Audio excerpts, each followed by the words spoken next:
یاسین ملک کی رپورٹ کے مطابق خبر شامل کی جا رہی ہے۔ آج 16 اگست بروز بدھ مرکز ختم نبوت جامعہ عبیدیہ انوریہ قلعہ دیدار سنگھ گوجرانوالہ میں عیسائیوں کے ایک خاندان نے قاری ریاض احمد دیداری صاحب کے ہاتھ پر بیعت کر کے اسلام قبول کیا۔ مولانا قاری ریاض احمد دیداری نے جارج مسیح کو محمد عبداللہ اور ارم مریم کو غلام فاطمہ اور ایک کو عائشہ کا نام دیا۔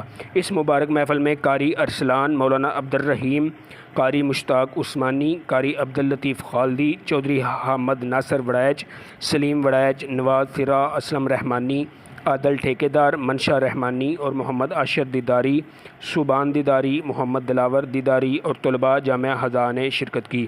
اور قبول اسلام کے فوراً بعد چودھری حامد ناصر وڑائچ نے مٹھائی تقسیم کی اور مولانا ریاض دیداری نے تحائف بھی دیے۔ کیمرہ مین علی بٹ کے ساتھ ملک یاسین، نیوز 4 گوجرانوالہ۔